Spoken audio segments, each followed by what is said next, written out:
बिस्मिल्लाहिर्रहमानिर्रहीम, अस्सलाम वालेकुम, welcome to the point of view. मैं आपका मेज़बान Ramzan Shaikh. DGI SPR lieutenant general Ahmed Sharif Chaudhry साहब ने एक प्रेस कॉन्फ्रेंस की है जिसके अंदर बहुत सारी बातें उन्होंने अवाम के सामने रखी हैं। एक जो बात, उन बातों में से एक ये भी थी कि पाकिस्तान के अंदर एक माफिया मौजूद है। ये वो माफिया है जो पाकिस्तान में हुकूमतों को काम नहीं करने देता, फ़ौज को काम नहीं करने देता। उन्होंने कहा कि हम आज अगर ईरान की जो सरहद है उसको बंद कर दें तो ये माफिया फ़ौज के ऊपर तनकीद करना शुरू कर देगा। सिर्फ एक ये मिसाल उन्होंने सामने रखी। मैं तब से सोच रहा हूँ कि ये माफिया कौन है, और इस प्रेस कॉन्फ्रेंस के जो दीगर मौज़ूआत थे उनके ऊपर भी बात करेंगे, लेकिन अपने यानी प्रोग्राम का जो आगाज़ है वो इसी मौजू से कर रहे हैं। और हमें ज्वाइन किया है रिजवान अशरफ साहब ने। रिजवान साहब, आपका बेहद शुक्रिया, आपने हमें ज्वाइन किया है। ये DGI SPR lieutenant general Ahmed Sharif Chaudhry साहब का इशारा किस तरफ है, किस जानिब है, किसको वो माफिया करार दे रहे हैं?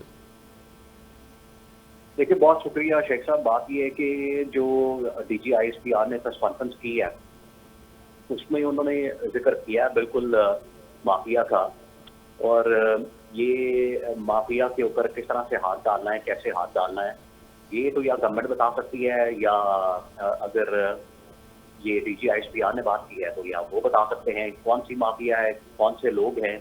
यहाँ तो हर इदारे के अंदर माफिया बैठा हुआ है।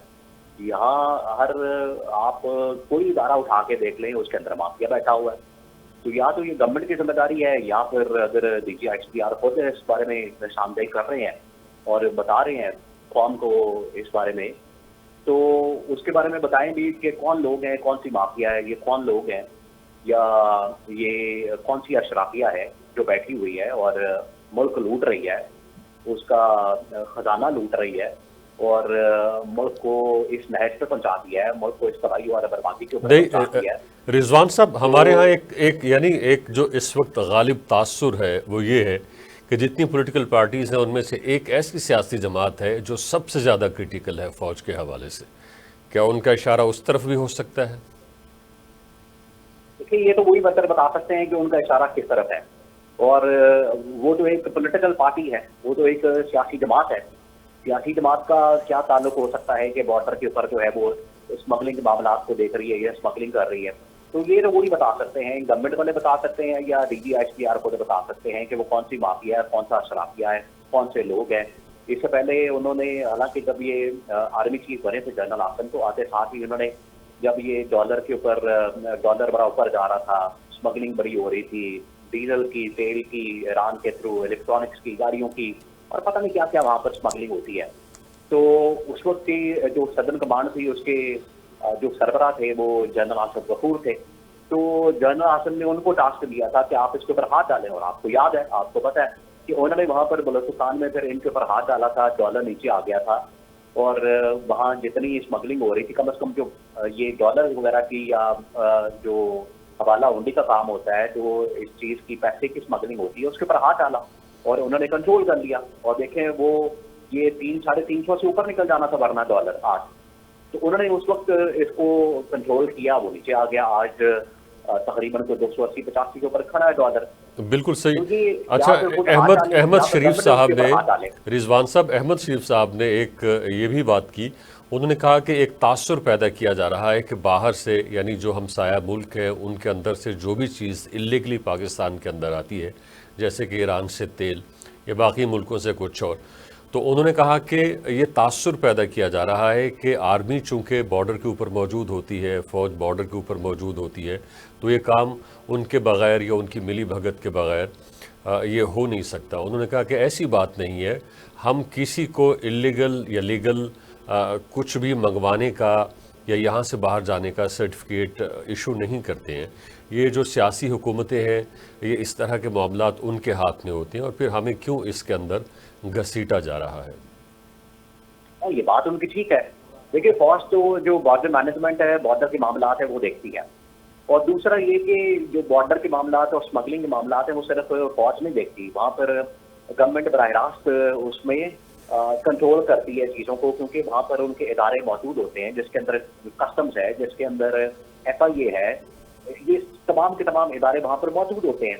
तो या तो उनकी जिम्मेदारी है कंट्रोल करें, और ये हुकूमत वक्त की जिम्मेदारी है। फिर उन्होंने बहुत सारी और भी बातें की। देखिए शेख साहब, मैं आपको एक दो और चीज़ें बता देता हूँ। उन्होंने जो इस बारे में बात की और उन्होंने कहा कि वो तालीम के ऊपर काम कर रहे हैं, वो सेहत के ऊपर काम कर रहे हैं, वो आवाम की इस्लाह बहबूद के ऊपर काम कर रहे हैं, जी, बहुत वो सारी बातें हैं, वो इन्वेस्टमेंट के आपके ऊपर काम सामने कर रहे हैं। रखेंगे, शेयर करेंगे। वो बड़े अच्छे मौज़ूआत हैं जो कि पाकिस्तान के लिए भी अच्छे हैं। और इस वक्त हमें ज्वाइन किया है राना अरशद साहब ने, जिनका ताल्लुक पाकिस्तान मुस्लिम लीग नून से है। राना साहब, आपका शुक्रिया, आपने हमें ज्वाइन किया है। अभी हम बात कर रहे थे DGI साहब की एक प्रेस कॉन्फ्रेंस के हवाले से, जो कि लेफ्टिनेंट जनरल अहमद शरीफ चौधरी साहब ने की है।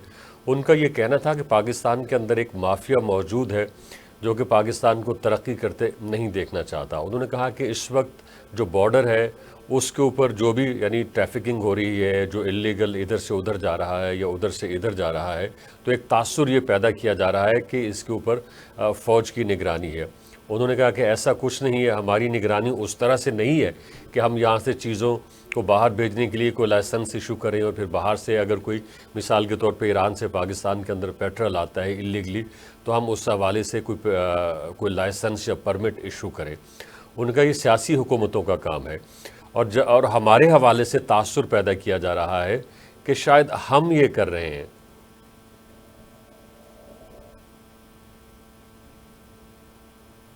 राना साहब, आपको मेरी आवाज़ आ रही है? जी जी जी शेख साहब, मैं आपकी आवाज सुन रहा हूँ। जी जी, जी प्लीज़ बिल्कुल सुन रहा हूँ। रिस्पॉन्ड कीजिए। जी उन्होंने कहा कि एक माफिया बिस्मिल्लाहिर्रहमानिर्रहीम। मौजूद है जो कि पाकिस्तान को तरक्की नहीं करने देना चाह रहा और वो फौज के ऊपर तनकीद करता है। ये किस तरफ इशारा है? जी बिस्मिल्लाहिर्रहमानिर्रहीम। अल्हम्दुलिल्लाहि रब्बिल आलमीन। मैं अल्लाह ताला की ज़ात का मशकूर हूँ जो रहीम भी हैं, करीम भी हैं। और शेख साहब, आपका शुक्रिया अदा करता हूँ, आपके टीवी चैनल का शुक्रिया अदा करता हूँ। और जिस तरह रिजवान अशरफ साहब ने माशाल्लाह बड़े प्यारे और मंजे हुए अल्फाज में आपको मुस्तफ़ीद किया, तो मैं ये अर्ज करना चाहता हूँ कि जो DGI ने बात की वो बिल्कुल मैं समझता हूँ हक़ाइक़ पर मबनी है। जब सूबाई गवर्नमेंट्स आफ्टर 18 अमेंडमेंट अपने मामलात को देखती हैं, वो अफगानिस्तान का बॉर्डर हो, ईरान का हो, चाइना का हो, एनी हो, ओवरऑल, तो वहां पर जो सूबाई गवर्नमेंट्स का मैकेनिज्म है वो भी मौजूद है और फेडरल के इदारे भी देखते हैं। तो अल्टीमेटली जो माफियाज हैं वो मुख्तलिफ रूपों में अपने बेनिफिट्स को वॉच भी करता है और ओवरऑल उसके रूट्स भी होते हैं। तो मैं अर्ज करना चाहता हूं कि बिल्कुल इस चीज को कंट्रोल किया जाना चाहिए। सूबाई गवर्नमेंट्स को अपना रोल प्ले करना है, हमें मरकज गवर्नमेंट को अपना रोल प्ले करना है और तमाम मैं समझता हूं कि जो स्टेक होल्डर हैं उनको रोल प्ले करके अल्टीमेटली हमें जो मुल्क के लिए बेहतर है, जो आवाम के लिए बेहतर है, उन चीज़ों की हमें निगरानी भी करनी है और हमें अपने मुल्क के बेनिफिट्स को भी देखना है। ये ज़रूरी है। आज अगर आप देखें कि जब डिजिटल दहशतगर्दी डे बाई डे बढ़ती जा रही है, तो फिर वो कहाँ पे खड़ी होगी, इसका भी अंदाजा हमें करना होगा कि वो अपना हालात को कंट्रोल करने के लिए नेक्टा का अपना रोल है। और जब सूबाई गवर्नमेंट से अपनी जिम्मेदारी नहीं निभाएंगे, मरकज पे डालेंगे, तो मरकज का भी मैं समझता हूं जो मैकेनिज्म है वो अपनी जगह पर मौजूद है। लेकिन आफ्टर ऑल एक सूबे का चीफ सेक्रेटरी है तो मरकज को भी रिप्लाई उसी ने करना है, इम्प्लीमेंटेशन उसी ने करनी है। वहाँ पे आपका मौक़िफ़ आ गया कि वहाँ पे प्रॉपर एडमिनिस्ट्रेशन मौजूद है जो कि इस तरह के मामलात को देखती है। रिजवान साहब, बलोच यकजहती पार्टी जो है, बलोच यकजहती कमेटी है, उस हवाले से उनका बयान सामने आया है कि इसको बाहर से फंडिंग होती है और फिर पाकिस्तान के अंदर इस फंडिंग के ज़रिए एक नैरेटिव सेट करने की कोशिश करती है। इसको आप किस तरह से देखते हैं? देखिए, ये बिल्कुल आपका वैलिड सवाल है, लेकिन उससे पहले मैं वो बात करना चाह रहा था कि ये जो राना साहब ने उसको मेंशन किया कि और DGI ने भी उसके ऊपर बात की और पहला सवाल ही उसके ऊपर ही हुआ। जो पहला सवाल किया कि जो इन्होंने DGI ने जिक्र किया कि हम तालीम के ऊपर भी काम कर रहे हैं, सेहत के ऊपर भी काम कर रहे हैं, IT के ऊपर भी काम कर रहे हैं, हम ज़राअत के ऊपर भी काम कर रहे हैं, हम प्रोडक्शन के ऊपर भी काम कर रहे हैं, हम इन्वेस्टमेंट के ऊपर भी काम कर रहे हैं और जितने इस वक्त काम होते हैं हुकूमतों के करने के, वो कर रहे हैं।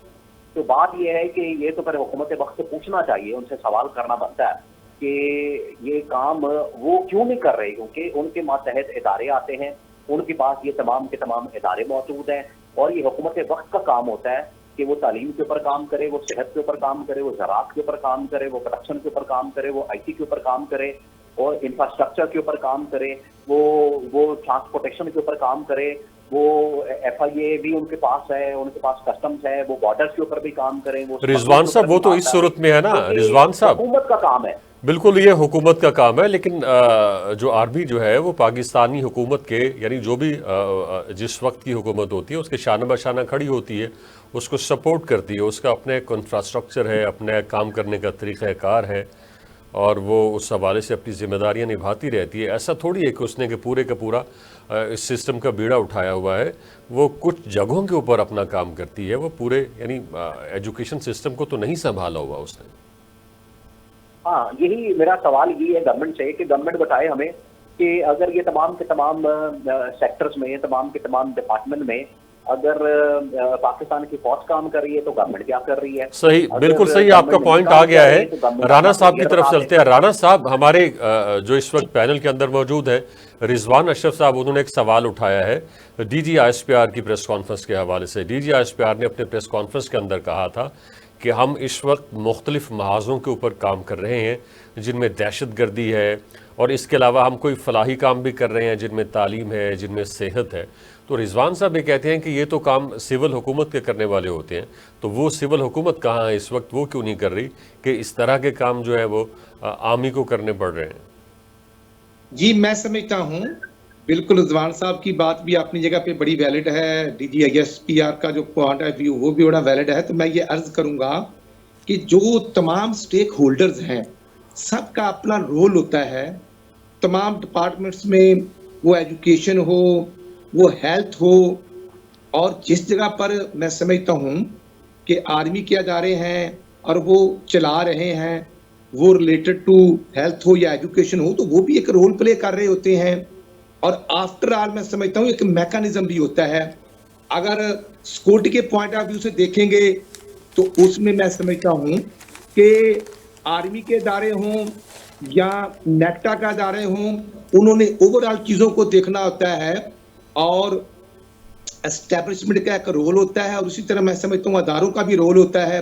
जब हम ये बात करते हैं कि अस्करी लीडरशिप या फौज पाकिस्तान, तो खुदा ना खास्ता वो बाहर से नहीं है, वो हमारे ही मुल्क का एक ऐसा अदारा है कि जो हर जगह पर जिनका रोल होता है, जिसको इग्नोर नहीं किया जा सकता, और उन हकायक को एक्सेप्ट करना चाहिए। खुदा ना खास्ता जब फ्लड आता है, मुल्क में हालात खराब आते हैं, तो अल्टीमेटली वो अस्करी लीडरशिप इन चीज़ों को ओपनली फेस भी करती हैं, पॉलिटिकल गवर्नमेंट को सपोर्ट भी करती हैं, और करना भी चाहिए, इसमें कोई दो राय नहीं। आज आप देखें कि अगर फेडरल गवर्नमेंट ने इस्लामाबाद में स्टूडेंट्स के लिए बसों का इजरा किया है, और मैं समझता हूँ तो वो एजुकेशन से रिलेटेड है, तो वहाँ पर स्टूडेंट्स को फैसिलिटेट करना बिल्कुल हमारी गवर्नमेंट की जिम्मेदारी है। वो इस्लामाबाद में करें, वो पंजाब में करे, एनी हो, हर जगह पर एक रोल होता है। तो अल्हम्दुलिल्लाह 5 महीनों के बाद मरकज की गवर्नमेंट जो है, अल्हम्दुलिल्लाह उसकी डायरेक्शन जो है वो पॉजिटिव साइड पे चल रही है। वो बहुत से मसाइल हैं, सबसे बड़ा मसला महंगाई है, और उसके बाद IPPs का इशू है, मैं समझता हूँ लॉ एंड ऑर्डर की सिचुएशन है। तो उन तमाम चीजों को देखना है। बिल्कुल सही, बिल्कुल सही। उसका रिजल्ट ठीक है राना साहब, आपका मौक़िफ़ आ गया है। मैं सबके रोल को एक्सेप्ट भी करता हूँ और कंसिडर भी करता हूँ, और इस चीज को भी मैं समझता हूँ कि सबका रोल अपनी अपनी जगह पर बड़ी अहमियत का हामिल है। बिल्कुल सही। रिजवान साहब, ये तहरीक तहफ़्फ़ुज़ आईन पाकिस्तान, ये क्या मूवमेंट है, ये क्या तहरीक है? कल सवाबी के अंदर एक PTI ने जलसा किया है और अब ये कहा है कि अब हमारी इस तहरीक का रुख पंजाब की तरफ होगा। कौन सा आइन और उसका कौन सा तहफ़्फ़ुज़, और फिर पंजाब के अंदर आके वो उसका क्या मतलब होगा, किस तरह से वो इन जलसों के अंदर आइन का तहफ़्फ़ुज़ करेंगे, कुछ समझाएंगे हमें आप?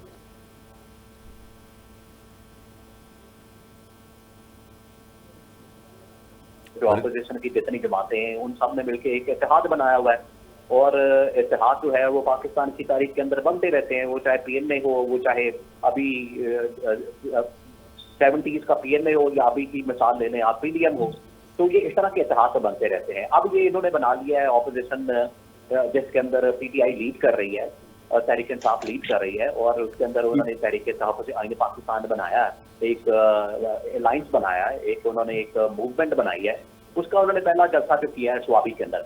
अब इमरान खान तो पहले दिन से ये बात कर रहे हैं कि हमें दल से जुलूसों की तरफ जाना चाहिए, हमें अपना सड़कों के ऊपर जाना चाहिए, हमें अपना जो पुरअमन एहतजाज है, जो हमारा एक राइट है आइन और कानून के अंदर रहते हुए, वो हमें अपना इस्तेमाल करना चाहिए। और इमरान खान ने लास्ट टाइम जब वो मुलाकात हुई थी इमरान खान की लीडरशिप के साथ अपनी पार्टी की, तो इमरान खान ने कहा था कि जितने ये मेंबरान कौमी असम्बली हैं या सूबाई असम्बली हैं या टिकट होल्डर्स हैं या पार्टी की जितनी लीडरशिप है, वो बाहर निकले, वो अपना लोगों को चार्ज करें, अपना एक मोमेंटम बिल्डअप करें, और इसके लिए अब 0 टॉलरेंस होगा। इमरान खान ने कहा था कि लोगों को बाहर निकालें, और उस सिलसिले में उन्होंने ये उस सिलसिले की पहली कड़ी है कि स्वाबी के अंदर उन्होंने एक जलसा किया। तो आगे अगर वो मजीद बढ़ते हैं तो वो उनकी कोशिश तो होती है वो इस्लामाबाद के बिल्कुल सही। राना साहब आपकी तरफ आते हैं, आप या फिर आपकी अपनी पार्टी या फिर जो आपकी कोलिशन पार्टीज है वो आइन का तहफ़्फ़ुज़ ही नहीं कर रही, तो उसके लिए पीटीआई को बाहर निकलना पड़ रहा है कि वो अब आइन का तहफ़्फ़ुज़ करेगी। आप लोग आइन का कुछ तो ख्याल करें।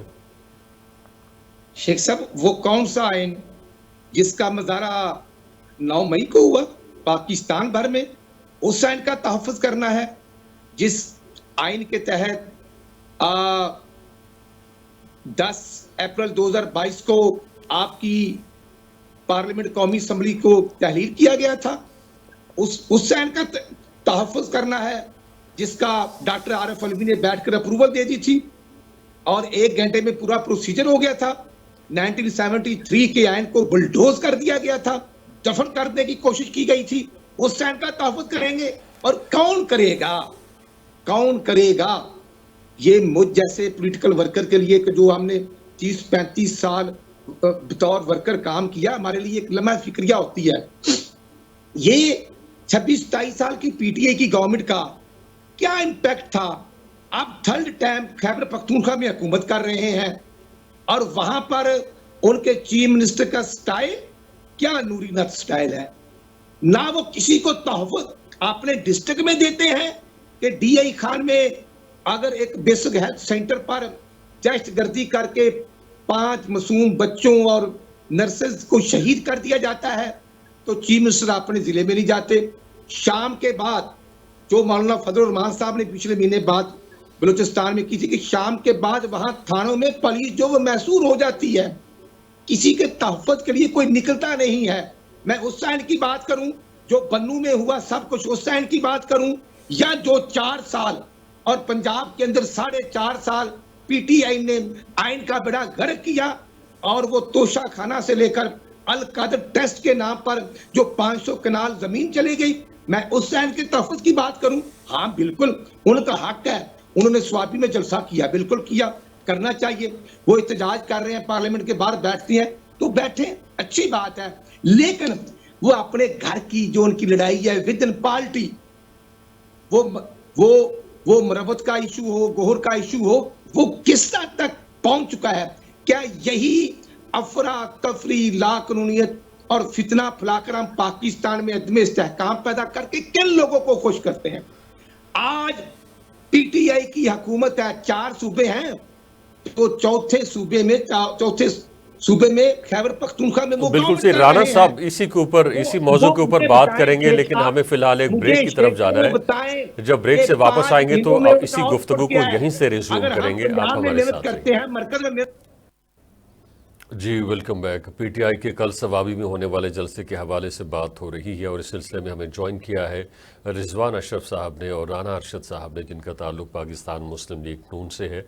और रिजवान साहब, आपसे मेरा ये सवाल है कि इस बात की समझ नहीं आ रही कि पीटीआई कल तक ये कहती रही कि हमारी हुकूमत जो है वो अमेरिका ने ख़त्म की है, और फिर हमने ये भी देखा कि अमेरिकन पार्लियामेंट के अंदर एक रेजोल्यूशन आती है जिसके अंदर ये कहा जाता है कि पाकिस्तान के फरवरी 2024 के जो इलेक्शंस थे उनके हवाले से प्रोब होना चाहिए, और एक इन्वेस्टिगेशंस होनी चाहिए, उसके नतीजे में फिर जो भी फैसला आता है वो सब हम मानेंगे। और कल फिर जलसे के अंदर ये कहा गया है कि जी हमारी हुकूमत जो है वो अमेरिका ने ख़त्म की। ये कुछ समझ नहीं आ रही है, अगर अमेरिका ने ख़त्म की है तो अमेरिका के अंदर रेजोल्यूशन क्यों आ रही है, और फिर अमेरिका इस हवाले से बात क्यों कर रहा है कि पीटीआई की हुकूमत को गलत तरीके से ख़त्म किया गया। चले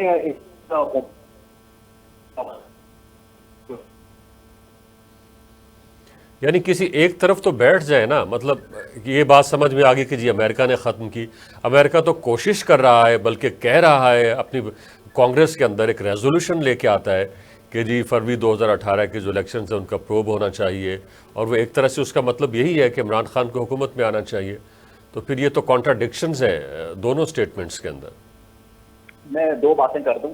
एक तो ये कि ये जो कांग्रेस ने करारदाद पास की उसके अंदर तो कहा गया है कि ये जो 8 फरवरी 2024 के इंतखाबात है ये फ्रॉड इलेक्शन है और इसकी तहकीकात होनी चाहिए। तो बाकी बातें छोड़ रही है जो अमेरिकी नहीं, तो अमेरिका कैसे कह सकता है किसी भी मुल्क के हवाले से कि उसके इलेक्शन फ्रॉड है, जबकि अमेरिका के जो अपने इलेक्शन है उस हवाले से सवालात उठते हैं, उंगलियां उठती हैं, जो हारता है वो कहता है इलेक्शन फ्रॉड हुए। लेकिन अब तो पाकिस्तान के अंदर बहुत सारी तंजीमें काम कर रही हैं जो कि इलेक्शन की जांच पड़ताल करती हैं। आप उनकी रिपोर्ट उठा के देख लें।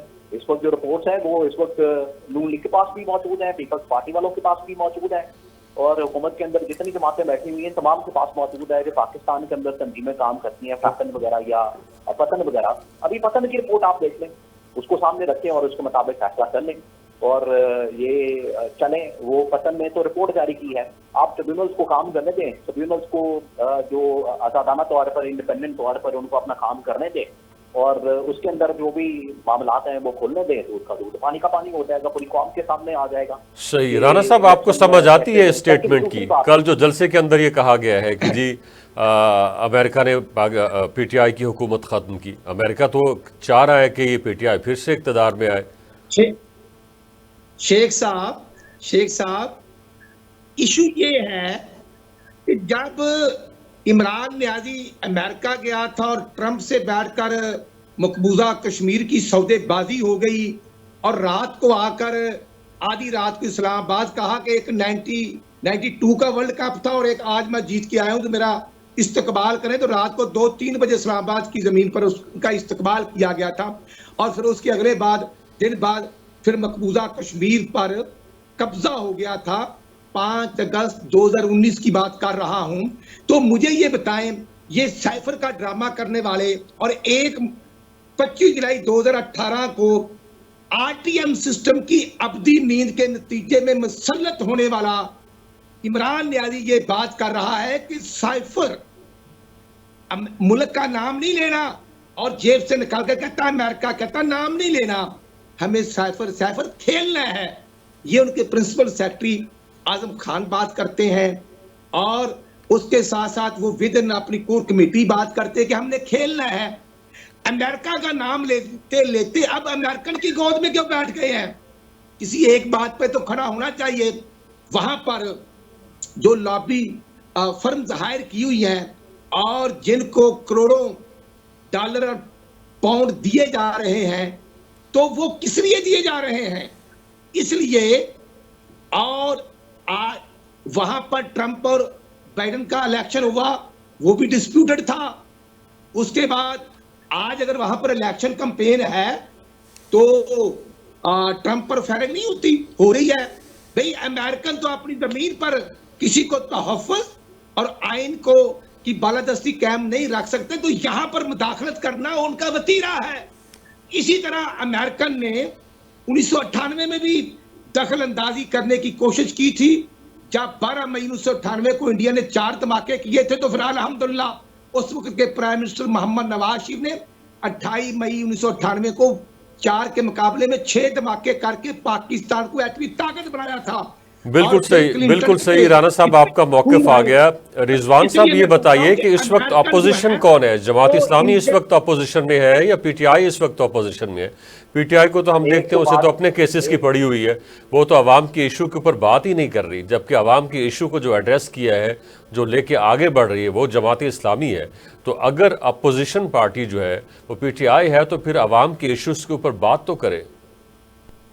एक तो राणा साहब ने खुद इस बात को तस्लीम की, उन्होंने खुद इस बात को तस्लीम किया कि ये अमेरिका का वतीरा रहा है, अमेरिका का ये मादी रहा है कि वो पाकिस्तान के अंदर मदाखलत करता है। तो ये तो उन्होंने खुद तस्लीम किया। और दूसरा जो बात कर रहे थे इससे पहले, ये तहरीक तहफ़्फ़ुज़ आईन पाकिस्तान की, और ये कह रहे थे कि पीटीआई कौन से आईन पाकिस्तान के तहफ़्फ़ुज़ के लिए तहरीक चला रही है। तो बात यह है कि आज आइन के तहफ़्फ़ुज़ की बात करना या सुप्रीम कोर्ट के फैसले के ऊपर अमल दरामद करना, वो हुकूमत तो नहीं कर रही। अब सुप्रीम कोर्ट ने फैसला दिया ये मखसूस नशस्तों के हवाले से कि जो मखसूस नशस्तें वो पीटीआई को दी जाएं, वो उनकी मखसूस नशस्तें पीटीआई को वापस की जाएं। लेकिन जिस दिन से ये फैसला आया हुआ है, उस दिन से मुख्तलिफ हरबे, हथकंडे, हीले बहाने निकाले जा रहे हैं। आखिरकार आज नेशनल असम्बली के अंदर, कौमी असम्बली के अंदर वो बिल पास किया गया, वो इलेक्शन तरमीमी एक्ट पास किया गया, और इस फैसले को गैर मौखर करने के लिए तो आइन के ऊपर तो अमल दरामद करना तो दूर की बात है, ये सुप्रीम कोर्ट के फैसले के ऊपर अमल दरामद नहीं कर पा रहे।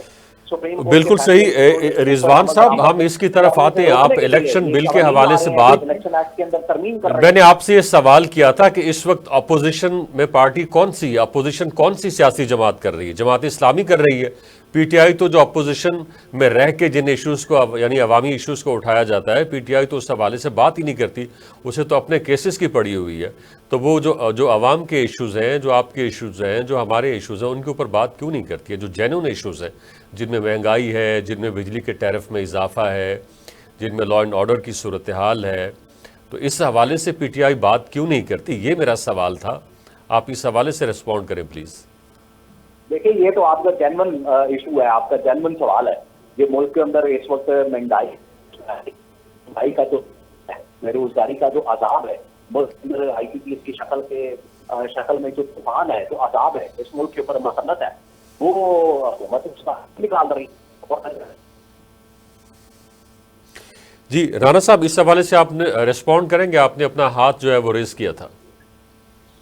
शेख साहब, मैं ये बात करूंगा, मुझे बताएं, आपका आइन, आपका 2017 का जो इलेक्शन एक्ट है, उसमें नहीं लिखा हुआ कि एक आजाद एमपी एमएनए बनेगा तो विद इन 3 डेज वो किसी पार्टी को ज्वाइन करेगा? ये आइन कहता है, मैं नहीं कहता, कोई और नहीं कहता।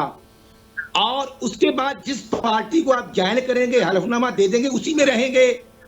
ये राय सुलेमान अकरम साहब हों या अली जफर साहब हों, वो सब कहते थे कि सुन्नी इत्तेहाद को सीटें दी जाएं। मैं खुद कोर्ट में मौजूद रहा हूं, मेरा भी केस वहां पे था।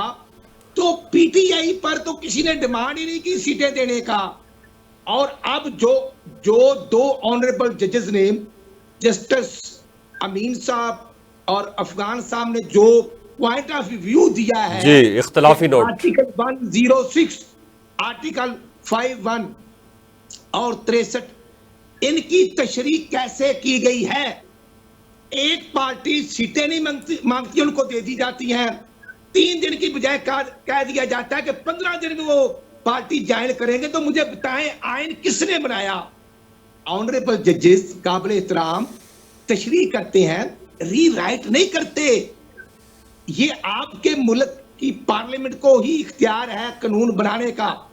हाँ, उसमें रिव्यू हो सकता है। आज मुझे बताएं कि 12 जुलाई को यह फैसला हुआ था सुन्नी इत्तेहाद का, इतने दिन गुजरने के बावजूद तफसीली फैसला क्यों नहीं आया? आना चाहिए। और क्योंकि ईसीपी ने ऑनरेबल कोर्ट के फैसले पर अमल दरामद शुरू कर दिया, अच्छी बात है। इसलिए मैं अर्ज करना चाहता हूं कि आइन का मुझे भी पता है, माशाल्लाह रिजवान अशरफ साहब बड़ी फहम फरासत रखते हैं, लेकिन देखना यह है कि जो हो रहा है, आज इमरान नियाजी कहता है कि मैं पॉलिटिकल लोगों के साथ नहीं बैठता, उनके साथ बैठना है जिनको मीर जाफर मीर सादक कहते रहे हैं। हमने नहीं कहा भाई 9 मई को एहतजाज करते, अच्छी बात है, एहतजाज करना चाहिए। फिर इमरान नियाजी का आइडियल शेख मजीब था, बांग्लादेश वाला, उनका रेफरेंस दिया करते थे, जिन्होंने जैसे खैबर पख्तूनख्वा में इनका 3रा टनोर है, उसी तरह 3 टनोर हसीना वाजिद ने भी जी बिल्कुल सही, बिल्कुल सही एंजॉय किया था। तो जी जी आज मैं जी। ये कहना चाहता हूं, ये आइन की बात करें, हम तो आइन की बालादस्ती के लिए खड़े हैं। ये अदम इस्तेहकाम पैदा करते हैं। आज महंगाई के इशू पर हम कहते हैं आओ बैठे बात करें, लॉ एंड ऑर्डर की सिचुएशन पे बैठे, सही तो वो रिजवान साहब, अपने ये पीछे जो भागते हैं। जो बुनियाद जवाब बना तो है देना, अगर मखसूस हमारा नशिस्तों मकसद की, है इनका भी होना। इंट्रा पार्टी इलेक्शन करवा लेती पीटीआई। पीटीआई को किसने रोका था इंट्रा पार्टी इलेक्शन करवाने के हवाले से? हमने देखा कि जब भी उसने इंट्रा पार्टी इलेक्शन करवाने की का सोचा तो उसमें से ऐसे ऐसे ड्रामे निकले कि मतलब किसी और सियासी जमात के जो इंट्रा पार्टी एक इलेक्शन साथ होते थे उस तरह की इमरान सूरत लिया, हाल नहीं प्राइम होती मिनिस्टर थी। था, उसको कुछ तो रिस्पॉन्ड इंट्रा करेंगे पार्टी आप इस इलेक्शन हवाले से? साल का टाइम लिया, फिर ईसीपी तरले करता रहा, नहीं कंटेस्ट किया प्रोसीजर को।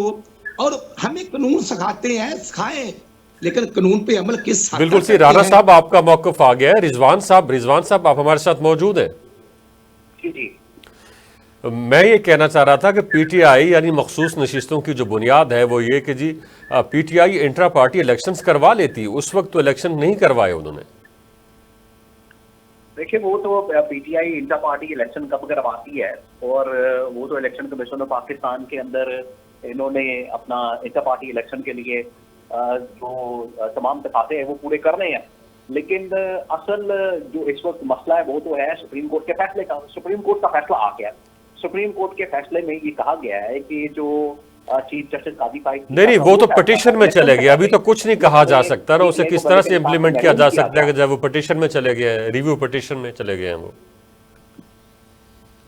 जिसमें ये काजी फाइक ईसा का चीफ जस्टिस का वो फैसला था जिसमें पीटीआई को बदले के निशान से महरूम किया, तो इलेक्शन कमीशन पाकिस्तान ने उसकी इंटरप्रिटेशन जो गलत की, वो गलती, वो blunder election commission of Pakistan का माजी में जाके सुप्रीम कोर्ट ने उसको ठीक किया। और ठीक करने के बाद ये फैसला आया कि इसके ये फैसला, क्योंकि अब वो इंटरप्रिटेशन गलत की थी इलेक्शन कमीशन ने, तो उस इंटरप्रिटेशन को, उस ब्लंडर को, उस गलती को ठीक करते हुए सुप्रीम कोर्ट के 8 ऑनरेबल मुअज़्ज़ज़ फाजिल जजेस ने 5 की रेशो से, 8-5 की रेशो से, तो 8 जजेस ने ये फैसला दिया था, एक मेजॉरिटी के साथ फैसला दिया था। और ये मेजॉरिटी कोई 1 की रेशो से तो नहीं हो रही थी, ये 3-8-5 की रेशो से हो रही थी। रिजवान साहब, मैं ये कहना चाह रहा हूं कि वो जो भी फैसला आया है वो जाहिर है उसके ऊपर तो इम्प्लीमेंटेशन इसलिए नहीं हो सकती कि ये रिव्यू पिटिशन में चले गए हैं। अब रिव्यू पिटिशन का जब फैसला आएगा तो उसके बाद उसके बारे में सोचा जाएगा कि जी उसे इम्प्लीमेंट किया जाए ना किया जाए, किस तरह से किया जाए, कौन से हिस्से को किया जाए। नहीं करेंगे तो फिर जाहिर है कंटेम्प्ट ऑफ कोर्ट आएगी। लेकिन इख्तलाफी नोट के हवाले से आप क्या कहेंगे? उनके जितने भी पॉइंट्स हैं सब के अंदर दलील मौजूद है और सब वैलिड है। देखिए, वो तो इख्तलाफी नोट तो 2 जजेस ने दे दिया है। वो जो 5 के अंदर 2 जजेस थे, जस्टिस अमीनुद्दीन खान और जस्टिस नईम अख्तर अफगान ने, वो उन्होंने दे दिया है। वो ठीक है, वो इख्तलाफी नोट बिल्कुल आएगा। वो तो जो 5 दूसरी तरफ है उन्होंने तो देना है। लेकिन अभी जो 8 जो जजेस का फैसला है वो जब आ जाएगा तो उसके अंदर पूरी डिटेल होगी कि इलेक्शन कमीशन ऑफ पाकिस्तान किस तरह से अमल दरामद करेगी, क्योंकि इलेक्शन कमीशन तो इस वक्त गया हुआ है सुप्रीम कोर्ट के अंदर कि हमें बताया, हमें गाइडलाइन दें। ये आधा तो फैसले के ऊपर अमल दरामद हो गया है, आधा इलेक्शन कमीशन ने मान लिया है। इलेक्शन कमीशन ऑफ पाकिस्तान मान चुकी है कि पीटीआई एग्जिस्ट करती है और सुप्रीम सही कोर्ट का भी यही फैसला सही था कि ठीक PTI है। exist रिजवान साहब, करती आपका थी मौकिफ और आ गया। करती राणा है। साहब, ये जो इलेक्शन इख्तलाफी कमीशन नोट मान आया लिया। है इसकी इस वक्त क्या सिग्निफिकेंस है? कि आपकी रिव्यू पिटिशन जो है उसके लिए सबमिट करवाई आप लोगों ने, उसके ऊपर उसकी कोई हेयरिंग डेट निकलने वाली है, तो इस वक्त इख्तलाफी नोट का आना और फिर जाहिर है कि उसके ऊपर डिस्कशन हो रही है, तो ये आपको लगता है इन्फ्लुएंस करेगा किसी न किसी सतह के ऊपर आपकी जो रिव्यू पिटिशन है उस केस को? जी शेख साहब, बिल्कुल 5-8 का जो फैसला है, हम 8 के ऑनरेबल जजेस के फैसले को सराहते हैं। ईसीपी ने उस पर इंटरनल मीटिंग के बाद प्रोसीजर को अडॉप्ट करना शुरू कर दिया है और उसी तरह उन्हें एप्लीकेशन लेकर एमएनए एमपीएस को, अब देखना यह है कि फ्लोर क्रॉसिंग क्या होती है। जब मैं आज़ाद होकर एक पार्टी ज्वाइन करता हूं तो मैं उसको छोड़कर दूसरी पार्टी में जाऊंगा, उसके लिए कोई आइन में गुंजाइश अगर है तो मुझे जरूर मेरी रहनुमाई फरमाई जाए। और उसके बाद बिल्कुल रिव्यू का हमारा हक है, हम रिव्यू में गए हैं और रिव्यू टेकअप होना चाहिए, रिव्यू को सुनना चाहिए। बिल्कुल उन्हीं जजेस ने सुनना है, वो जो फैसला करेंगे उसी तरह हम उसको मनवन तस्लीम कर लेंगे। लेकिन टेकअप ना करना और फिर 12 जुलाई से आज 6-7 अगस्त होने के बाद, जब महीना होने को है, तो उसका तफसीली फैसला नहीं आया। जो है उसका तफसीली फैसला आना चाहिए ताकि मजीद पॉइंट्स क्लियर हों। अब ईसीपी में जो अबहाम था, उन्होंने रजू किया है सुप्रीम कोर्ट से थ्रू रजिस्ट्रार ऑफिस, तो उसका जवाब उनको मिलना चाहिए। हमने ये नहीं कहा कि ऑनरेबल जजेस के फैसले पर अमल ना हो, अमल होना चाहिए, लेकिन रिव्यू में जाना हमारा हक था, राइट था। हम उसको अवेल करना चाहते हैं कि सुन्नी इत्तेहाद का स्टेटस क्या था, उनके पास एक भी सीट नहीं थी और वहां हलफनामे जमा होते हैं, और अब वो हलफनामे जो है 5 महीने बाद। राणा साहब, इस वक्त क्या सोच विचार की जा रही है? तफसीली फैसला जो नहीं जारी हो रहा, उस हवाले से क्या सोच विचार हो रही होगी जो तफसीली फैसला जारी नहीं हो रहा? आना चाहिए। जो 2 ऑनरेबल जजेस का, अमीरुद्दीन साहब का, अफगान साहब का इख्तिलाफी नोट आया है, वो हमारे पॉइंट ऑफ व्यू को मजीद इंडोज पॉइंट कर रहे हैं। जो बात वजीर कानून ने की थी, और मैं समझता हूं कि आर्टिकल 106 और 51 को किस तरह रीराइट करना है, ये आइन में जो होता है उसी पर अमल दरामद। बिल्कुल सही। राणा साहब, आपका मौकिफ आ गया। रिजवान साहब, आपसे आखिरी सवाल कि पीटीआई इस वक्त जो है अवामी सियासत तो नहीं कर रही। किया जा सकता, ये आपका आइन कहता है कि आइन को बनाने का अख्तियार आपके आइन ने मुल्क की पार्लियामेंट को दिया हुआ है, तो फिर अल्टीमेटली रिजवान साहब प्लीज क्विकली रिस्पॉन्ड। सब पर लाजिम है, कोर्ट्स का भी एहतराम हमारे ऊपर बड़ा लाजिम है। हम तो मनोमान उनके अहकामात को तस्लीम करते हैं। लेकिन मैं तो राणा साहब से एक सवाल करना चाहता हूं कि अगर ये कहते हैं कि हम अमल दरामद करना चाहते हैं, नून लीग वाले वफाकी हुकूमत करना चाहती है, वज़ीर आज़म शहबाज शरीफ करना चाहते हैं, तो उनकी जो बदनीति है वो तो यहाँ से आज साबित हो गई कि उन्होंने इस फैसले को गैर मौसर करने के लिए, इनफेक्टिव करने के लिए, इस फैसले के ऊपर अमल दरामद के लिए, रुकावट डालने के लिए उन्होंने इलेक्शन एक्ट। बदनीति वो होती है कि छुप के बाहर किया जाए, ये हमें हमारा आइन हक देता है। हम पार्लियामेंट में बिल्कुल सही। राणा साहब, हमारा वक्त खत्म हो गया है। और रिजवान अशरफ साहब, thank you very much. Rana Mohammad Arshad साहब, आपका बेहद शुक्रिया, आपने हमें ज्वाइन किया। ये था हमारा पॉइंट ऑफ व्यू। अपने पॉइंट ऑफ व्यू से आगाह करने के लिए विजिट कीजिए हमारी वेबसाइट TV Today। देखने का बेहद शुक्रिया।